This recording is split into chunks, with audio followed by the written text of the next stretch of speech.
Welcome back, everybody, to 8-Bit Tom Recordings. With me again is video game specialist Loren. Missed you guys. It's been forever. Last week we did the Game Boy list, and this week we figured we'd do a quick Super Nintendo list. And these, quick disclaimer again, it's not, top 5 lists. It's, I think I called my list top 5 Super Nintendo games we never seem to want to talk about. But it's just 5 memorable games that we just felt like talking about because it's our airtime. That's right. Do you want to start with honorable mentions? Yeah, so my honorable mention, it's actually the exact same honorable mention as last week with the Game Boy. I have Demon's Crest. I highly recommend it if you haven't played it. Once again, you get to play as Firebrand or Red Aramir, whatever you want to call them. Originally, though, this game came out like Christmas '94. So I know that was a hot-ass, like that stretch of late '94 was like, so this game just got ignored. Really. There's so many games that were pumped out though during those years. But this was like the third game, right? So they had the Game Boy one was the first one, then they had an NES one called Gargoyle's Quest 2, and now this is Demon Crest. So the whole reason this is the Demon's Crest is the game has like 6 crests that you can collect, and it makes you all powerful, right? And Phalanx wants the quests or the crests, so he imprisons you, Firebrand, and then that's the whole start of the game is you break out of prison and you fight that big bone demon thing, and then you collect the crests and you can become different demons with different abilities that can fly up or left. It's a fast right. game. But it's cool. It's like that 6 level idea again, which it's a little short for a Super Nintendo game, but you can go back into the levels and find new shit with your new abilities. So there's a little bit of replayability to a little bit of backtrack and replayability. Yeah. And then there's 3 endings. There's like the bad ending, the okay ending, then the great ending, and then if you beat the great ending, you can replay the game as like the super demon. And there's a 4th ending, and that's like the super secret ending. You can fight like this secret boss too. That's not easy at all. So it was a really cool game, man. That's my honorable mention. My honorable mention's probably gonna piss some people off, and that's okay. Produced by Makoto Kano, programmed by Kenji Amai, and composed by Kenji Yamamoto. Frickin' Super Metroid. What a blast of a game, man. When this thing came out, I couldn't even contain myself. You go around, find the Chozo, get your secret abilities, go through a crap ton of levels, lots of going back and forth like the original NES release, except this time it's polished up. The music is through the roof, like fantastic. This has so much replayability. There's so many things that you're not going to find the first time around. You're going to want to come back and play this one. There's huge bosses. You have to learn their patterns to defeat them. It's still such a hard game to this day. It's a shame that's an honorable mention, but that's exactly what it is. This made your list. Technically. And it's fucking honorable mention. Yeah. I have to drink now. Oh, nice. I have to drink. Because are you fucking high? Like, this game's... like, I'll fully admit, this did not make my list. And it's only because it's, like, Hall of Fame worthy for me. Yeah. This game is arguably, like, top 5 Super Nintendo. Absolutely. Like, no fucking around list. This is top 5, period. Yeah. Not even up to question, man. Fucking legendary game, man. But yeah, long that's time waiting for that game. And Super Metroid is still a fixture in like the speedrunning community. It's like heavily contested right now. I'd have to double check it, but like the current record for all like any percent, just get the game done as quickly as possible without like glitching the fuck out of it, is like 40 minutes. That's insane. This game would take me months to beat. Okay, you're number 5, which clearly isn't fucking Super Metroid. Are you kidding me? So this isn't going to surprise anyone. My number 5 is EA's Desert Strike for Super Nintendo. Okay. I love the game, and like I mentioned last episode, when I got home and I didn't need to play on the small Game Boy screen, I would play the full version on Super Nintendo. There's lots you can do in this game. It's very difficult. You can beat the mission by doing the first objective first, or you can do the last objectives and go backwards. You can choose different pilots. You can choose your different button layouts if you don't like the original button layout, which wasn't very common at the time. Not a lot of Super Nintendo gave the option of changing your button layouts, and the music this time around is actually pretty good in this during the briefing, because as always during the entire game, you'll hear is Yep. yeah, that's my number 5. And EA did not have legendary sound engineers. No. They kind of like phoned that part of their games in a little bit. Yeah. How about you?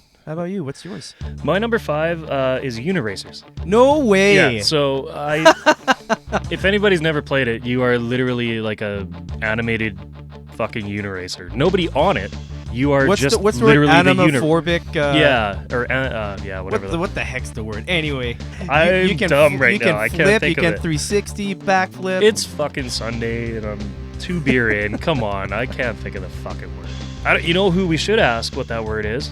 Pixar, because they fucking sued Nintendo for this game, and that's probably why you couldn't find it back in the. Only 300,000 copies exist of this game. I had no clue this ever happened. They sued, and Nintendo had to fucking pull them off the shelf. What? Whatever wasn't sold, Why? had to come back.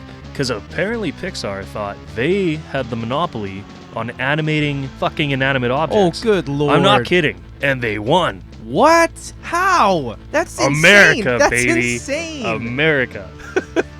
Hey, any of you listening right now, we love you. We love you guys down there. You had 8 world tours, or I guess world tours, whatever. You had 8 like animal tours. There was a snail tour. There was a bunny tour or something like that. A hopper tour. The levels were pretty wild. They were, yeah. So then you had, for each tour, you had 2 races, and it was like split screen style, and the game fucking played fast. It moved, man. I argue it moved just as fast as Sonic. Catchy music too. So there was 2 races. Then there was 2 like circuit races. Those were like the ones with laps, and they were like a shorter track, and they went like all crazy and up and down and left and right and all that shit and loops and all that. And then there was a stunt, and the stunt levels were like what literally like once you beat the game, you just went back and tried to high score all the stunt levels because they were fucking great. Quadruple backflip, like 1420. This is also the game where like I tried to name myself, like boob or ass or something, and it wouldn't let you. Yeah, it was censored. It'd be like ask your mom or something, like ask your parents. And if you tried to name your dude Sega, it said not cool enough. So I actually tried that one. Ouch. Very fucking cool game. Yeah, it was. I rented it a couple times. What a game, man! Like those are the games back when I'm thinking like you rented a game. It was an original idea, and you didn't go to bed because you were like, this thing has to go back in like 4 hours. And I only have 4 hours for the rest of my life to play this game. Like, love that game. So my number 4, it's Lufia 2. This game came out like late 96, so everybody had moved on to PlayStation. Everybody had picked up an N64 if they were lucky, right? Or a Saturn if you were unlucky. You didn't likely get to even try this game. It improved on the first Lufia in every single aspect of the game. And then the battle system is like all your equipment had all the like special attacks. So if you had like a certain sword equipped, like Gaidy's blade, for example, which is a wicked secret in the game if you know how to get it. If you use the IP attack, it attacks 8 times. But you have to save up your IP bar, and you have to have the equipment equipped, or you can't use that ability. So it's a phenomenal game, man. I'm surprised you picked that over Legend of Zelda. Oh yeah, no, this is, if you haven't played this, and then if you beat the game, you get retry mode, which is you beat the game, or like you play the game, but you get like an experience bonus. I think it's 50% or double. You get like double the experience that you normally would, so you like blow through the game at this point, right? It's way easier. And if you beat the game a second time, you get this thing called the Ancient Cave, which is the coolest fucking idea for replayability I've ever seen in a role-playing game. You unlock this thing that's in the normal game. It's a 100-floor dungeon that's like randomly generated. So you have no idea when you go down the stairs, you go to a new floor that you've never seen before. And it has like treasure chests randomized and all sorts of shit. Highly recommend it, man. It's like the amount of replayability it pumped into a role-playing game, like guys are still playing it today. It's fucking outstanding, man. Yeah. If you've never played it, just Google it, emulate it, whatever you want to do. But try it. Hand over fist. My number 4. What do you got? Contra 3 for Super Nintendo. I'm a big music guy, and this one just freaking nailed it beginning to end.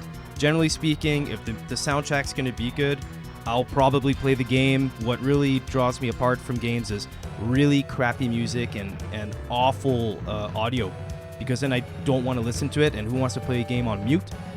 This one has your typical top-down levels. You have your side-scrollers, big bosses, pretty explosions. I finally beat this game like 4 years ago, and I've been playing this since the 90s. It is alien lair relentless. is fucking hard. It is insane. Once you beat this game, you really feel like you accomplished something. The missile level near the end is freaking balls to the wall. Like, if you never played any Contra game, I highly suggest you play Contra 3 for Super Nintendo.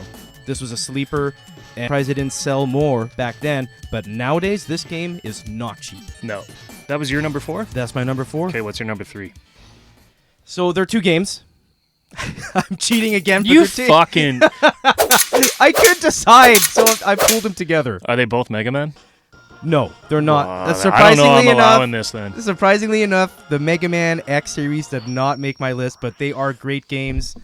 I am talking about the Live series, NBA Live 96 and NHL Live 96. Wait the fuck up. I can totally pull those up. Come on, right? What?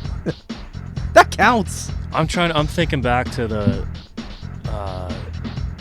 Genesis, like the Super Nintendo Genesis Console Wars edition that we did. By the way, it's on YouTube. Listen to it. You shit on basketball, you fuck. Well, I shit on the crappy basketball games, like what's it called? Freaking Bulls versus Lakers. Yeah, Bulls versus Lakers. Those were terrible slow games. These were the good ones. They were. I couldn't pick or decide between the basketball or hockey better. game. I liked them. They were so much fun. I'm not saying they're shitty. Like, I liked them. I used to play 4 players of those games. But the live ones weren't that much better. Oh man, they were so good. I've hundreds of hours play. You can play season mode on either game. It's just so much fun. Like, okay, NHL, 4 players. Like, I will 100% give you 4 NHL. players back in the 90s. That was a getting rite of 4 fucking kids in front of a TV. You know, that like, was a rite of passage. Going to a house party, and like you could see like the women just went to the kitchen. Yeah. And the guys just all fuck, I got next, and they're just sitting Yeah, in the fucking living room just waiting for their turn on NHL, and that was legit. Like, So yeah, NHL 96 and NBA 96 for Super Nintendo. NHL 96 had the spinorama, right? That was Yep, the it first did. one. Yeah. Yeah. Yes. You that was just a good start one. right across the goalie and slap it in, you know? Like any of the episodes or the editions that had 4-player were like fucking hardcore, man. It was awesome. It was one was 5-player, yeah, there man. is one that has 5-player. I Yeah. can't remember. It might have been 94. I think it's 96. 96K. Gotta look I it don't know. up. Because like anyway, one guy they're could be great. the fucking goalie. It was crazy. Which was Who someone's. wants to be the goalie? Hey, little brother. Yeah. So we're at number 3. Yep. So still no Zelda on my list because I got this game instead, Soul Blazer. So That one is good. Soul Blazer was by arguably my favorite developer for the Super Nintendo, Quintet. Late '92. So it's Zelda style, but has actual levels. So with each level, you got more HP, and you could gain power or defense depending on which level it was. There's, good lord, I think there's 8 swords, 8 armor, 8 different magics. And like each sword, it wasn't like, you know, you got the next sword and you were like, well, fuck that old sword. Yeah. Because it still had a use. Like, was more powerful underwater. Like the one was metallic. You had to equip it to kill metallic enemies. Even if you had a stronger sword, you had to go back to that one, right? But there was also level caps. Like you had to be a certain level to swing the sword. So even if you did somehow pick up a sword early, you couldn't swing it till you gained enough levels to actually swing it. So you'd have to haul this thing around for a while. And then the armor, it had different aspects of, like one gave you double magic points, or like cut the magic use in half. The other one allowed you to breathe underwater. Which There's some good versatility to that. Absolutely. One of the few games where like you literally can't sequence break or glitch or anything. Like there's really no glitches in the game whatsoever. So would you say it's a perfect game? I mean, no such thing, right? But it was coded very well. You can't break it like a lot of Nintendo games. But Yeah, well, I mean, that took you speaking some of time Zelda, to figure out, right? like Zelda is one of the most broken games on the planet, but it's because Which one? Because right, like all Seriously, like which literally one, all man? of them. Like you can screen wrap in the first one. Yeah. The second one is just a mess. Second one, when you know how to fight that Shadow Link, it's fucking dumb easy, Sit in man. the corner, man. Yeah, Sit in the corner. stay in the corner and poke. Anyway, you were sent down from heaven with the gods, right, to unseal these monster layers and release like the townsfolk of these cities. You don't just unleash townfolk. You unleash chests or like a vine so that you can climb up to a new area or like whatever it is, right? And you don't have to unleash everybody. You can release one or two or just the bare minimum to beat the game, right? It's an exceptionally well done game. Music is outstanding. And I've replayed that game more than I care to admit. Anyway, my number 2, God. This actually might be my favorite game on the Super Nintendo, and I just can't put it number 1, but Okay. it's Kirby's Dream Course. Oh, fuck yeah. Love that game. Kirby's Dream Course, man. It's fucking mini golf, Yeah. but you use Kirby as a ball. It's so damn addictive. Oh, I love this fucking Yeah. game.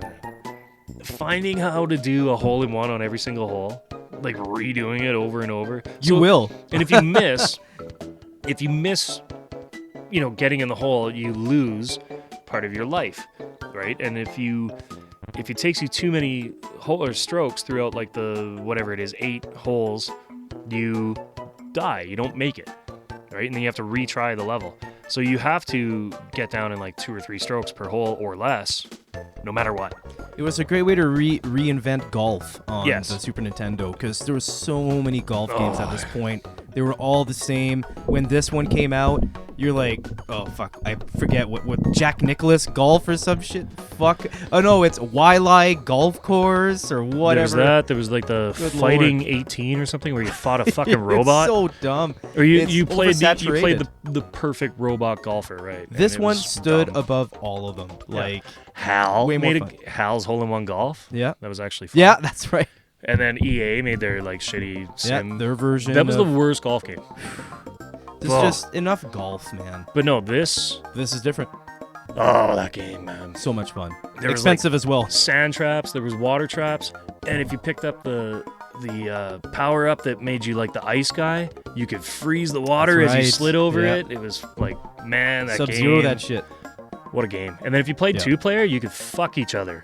Yeah. by- Oh, like, yeah. You knew Buddy was lining up for the UFO, so you would just find a way to like jump shot your shit over and Yeah, steal go the right in UFO. front. Yeah. Fuck yourself, but then you fucked him even harder, right? So Yeah. it's, man, that Awesome game. 2-player game. That game too. is like one of the best ever. Absolutely. My shockingly number 2 on this list. That is shocking. I know. This should come to as no surprise because I love big robots. This was made by LucasArts. It was released in 1995, and it used the same engine as Zombies Ate My Neighbors. I'm talking about Metal Warriors. Yeah. This game is such a hidden gem, and this is probably one of those most expensive Super Nintendo games. It is not cheap, period, nowadays. I think just a loose cart goes for like $500, something with like a crappy sticker on it. The cinematics are great. Each level's different. You can go into different suits. When you're out of the suit, you're super vulnerable. You only have a little pea shooter, but you're gonna have to get out of your suit to be able to open up some gates so your mech can go through. Every single mech has different abilities. One has a lightsaber and a shield. Another one has like a chain hook. One can shoot like gigantic artillery rounds. You can have 2-player mode and do a 2-player versus against your friend. It's you can always screen look where he is and try to figure out how to get the best of him, but it gives you that option of trying out all the mechs before actually playing the game. So when you play the campaign mode, you'll know what mech does what, so you'll be a bit better prepared. Some of these levels are absolutely hard. I have never beaten this game. I don't think I made it past level 6. It's wild. If you've never played this game, you have to go check it out. Metal Warriors. Yeah, I mean, that's a solid choice too. absolutely. My number 1, Yes.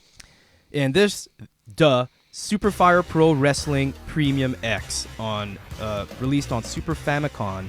I got this game probably in 2000 or 1999. It was released in 95 or 96.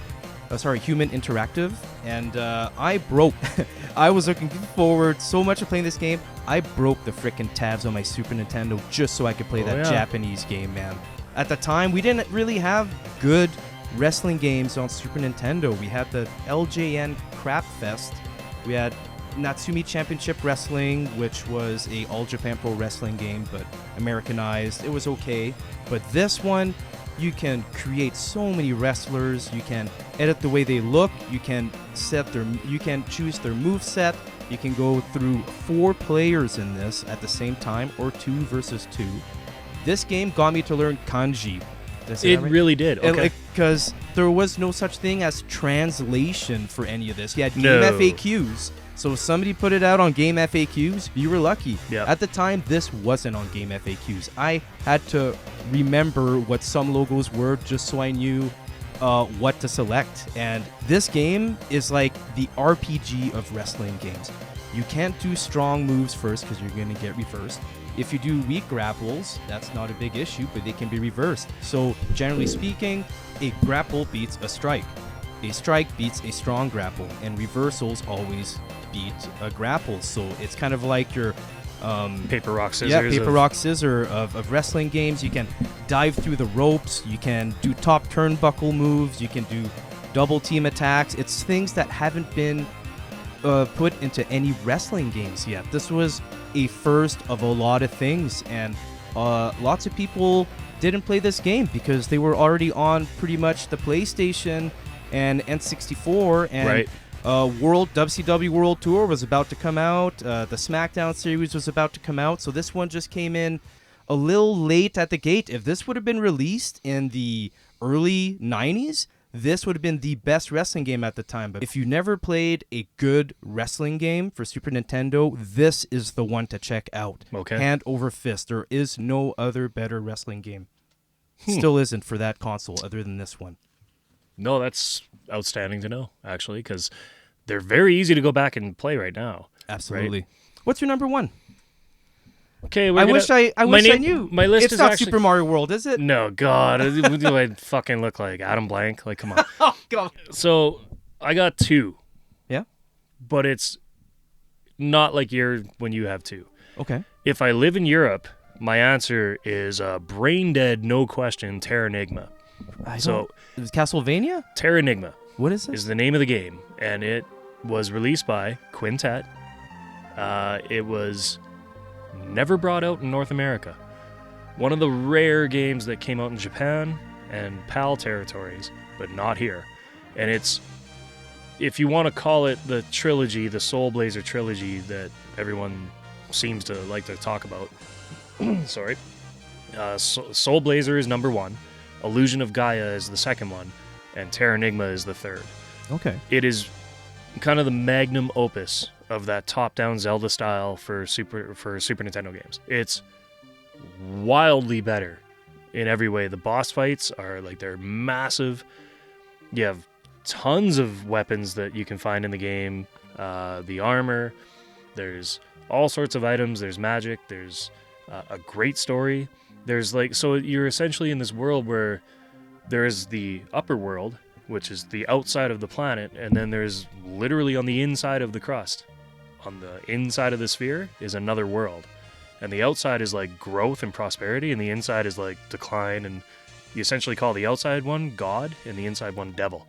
Okay. And those Japanese just loving Quintet got away with it more than anyone. Yeah. They pushed the boundaries on that shit. But is that why it wasn't released here in North America? I think it was just too late. Okay. It's just too late. I think it's a 42 meg card or something like that. Holy crap. So almost double the size of Super Metroid. Yeah, that's gigantic. It's a massive cart, and I think they just logistically said it's not worth putting it out. But then they released it out. They released it for PAL then and they not released North it in PAL. America. So I'm not 100% sure. And I mean, we can't really bitch because we got Chrono Trigger and they didn't. Yeah, haha. Among many other games, right? So they get that one victory. Yeah. But I'm not from PAL. I'm from North America. So my number 1 and you were shocked I didn't have a shooter on the Game Boy last week. I was. UN Squadron No for Super way. Nintendo. I love this game. So I'll fully admit there's better shooters. There is, but Like, this one is good. Some of the Darius games are actually, I really like Darius Twin. Yeah. I enjoyed. You'd have like R-Type and Gradius 3, I think, are on Super Nintendo. They're very but expensive this is now. cool. You can pick your character. This you know? one goes right to the, like, I played this in the arcade with my oldest sister's boyfriend at the time, and I kind of like idolized him. And so when we played this, he was like dropping quarters on me. I was just like, this is fucking great. Yeah, Like, man. this is my greatest day ever at the arcade. And when it came out for Super Nintendo, They added a cool story to it. like they totally changed the game because they knew they couldn't do arcade style. So they Because were it's like, Aero Fighters, right? let's do Area 88 Okay. is what it's technically called, like Japan, right? Okay. Yeah. But and it's based off an anime. Yeah. So why there is a story's story there. Yeah. But it is UN Squadron, I believe, in the airport or in the arcade airport. What the fuck? They probably would have been in the airport. Yeah, man. back then there would have been. But no, so I honestly Music's really good. For I that honestly game, think too. they made a better game for home than the arcade. Yeah, this is one of those rare instances where a home version release is better than the arcade. I think so. Absolutely. So you do have the story progression. You make money, and you can spend that money on like new planes, Yeah, or you upgrade your items. you can get buy as items. many weapons as you want. And Yeah. the cool thing is, if you don't use the weapons, you get that money back at the end of the level. which is good. So it's not like wasted money to just buy all the weapons. Yeah. Because if you do get stuck, you'd be like, oh fuck it, just rain, it's just rain, bitch. Yeah. But so I'm then surprised this is your number one. This I'm is still trying to take this in. 1991. Dude, I begged for this. How did begged this for this become your game. 1991? I was like picturing Secret of Mana or Final Fantasy. No, don't get me 6. wrong. If I was gonna pick one game that I've put more hours into, it probably would be Secret of Mana. Because there was at one point every year, me and a neighbor down the road, who's no longer with us actually, he passed Sorry away. to hear that. But Dave Varga and I used to play this game every damn Christmas, and we would play it in its entirety, like Secret of Mana multiplayer, right? Yeah. And Scott Heaton would jump in every now and then, and we'd have 3-player. Yeah. So like 2 guys from my neighborhood, we'd always meet up, usually at Dave's, because we could play in the basement on nobody. The bothered basement was us. the cool spot back Yeah. then. Yeah. And like absolutely, I threw a ton of time into Secret of Mana, hundreds of hours, I bet. Yeah. This was my personal favorite because it was fucking hard. Like those last, like the one level where you're going through a cave, and then the end boss, you have to focus all your shots up. But if you don't have any shots that go up, you have to literally jam your plane into like a 2-pixel window where you like have to sit there and tap, and if you tap too fast, you're fucking dead in the front, and if you don't tap fast enough, you're dead in the ass. And you have to shoot it the whole time, but then there's planes that are aiming at you, so you have to fucking dip down and back up. But if you dip up too far, you're fucking dead on the roof of the cliff. And oh, what a game, man. Like, so then think back to like Bionic Commando, where you have the overworld map, because shock and surprise, Capcom made this too. And then you have that overworld that's very similar to Bionic Commando, where you have, you know, the levels, and you can move your cursor to that level and then play that level. But then there's these enemy trucks coming, and if they get too far, they like attack your base or something, and then you have to defend your base by like diving down into the mountains and blowing up all these trucks and supply shit. And they're like stupid little side missions, just like they are in Bionic Commando. Like they're brain dead easy. Just don't fly too low and hit the mountains, and then you won't die, right? But you just like I used to abuse the shit out of those, and anytime there was a truck, I'd fly that mission, because you'd get like an extra $100,000, and that $100,000 can go towards your next plane, right? Because the top plane in the game is like, I'm pretty sure it's $2 million. So abuse the shit out of it, right? Play that and like get all the money. But there was sky levels, there was like air to ground levels, there was air to sea levels, there was like submarine bosses, there was one level where like it was in the sky, but when you pushed up, the clouds like background really cool effect, like it effects. made it look like that you were actually moving in the sky. But then there was other levels where you moved and it never moved vertically in the background, so it was like there was that variety. Just a fucking killer shooter, like. Yeah. And my favorite, I would say, I'm not saying it's the best shooter on Super NES, but I think it's my favorite by far. You know, there's I understand that our list is going to be vastly different from everyone else's, but you know, some of our favorite games are going to be the ones that we spent hundreds of hours on, and these are the games that we spent hundreds of hours on. Yeah. We both talked about this the other day. Rock and Roll Racing. We a can good agree, game, but it's after a couple laps, you're like, whatever. It's like, okay, fuck. Or like if you're grinding it, you're like, oh my god, like you actually get fucking tired of the music. Yeah, man, you after. do. At first, the music's real cool, 2-player action, awesome. Yeah. It just gets annoying after a while. So and I mean, I'll fully admit the game it's a rental at best, man. Like, you know, and even that, like you wake up the next morning and you're like, like I don't want to grind this anymore. Okay, like. That's why you always rented 2 games, by the way. Yeah. That's the secret back then. Yeah, like there's those certain games that we used to play the shit out of, and we're not going to call them the best games ever, but we love them anyway. Absolutely. And these 5, plus our honorable mentions. Yeah. These are the 5 that if I was going to sit down and play Super Nintendo, like when I go home today, it's going to be one of these 5 games. Yeah, I can agree. And it's probably going to be fucking Kirby's Dream Course, I'm not going to lie. That was some of our favorite games. What's some of your favorite games? Yeah, drop them in the comments. I want to know. I love to see where everybody came from, like why they love the games they love, you know. And you don't have to defend them. This is a safe space. It's a safe area. We're not going to make a fool I know out it's a of you. YouTube fucking comment section, but believe me, it's a safe space for you to drop your favorites, and don't even defend them one bit because we'll understand. Thanks for being with me again here, Loren. Yeah, always, and I'll be back soon. Okay, cheers, everyone.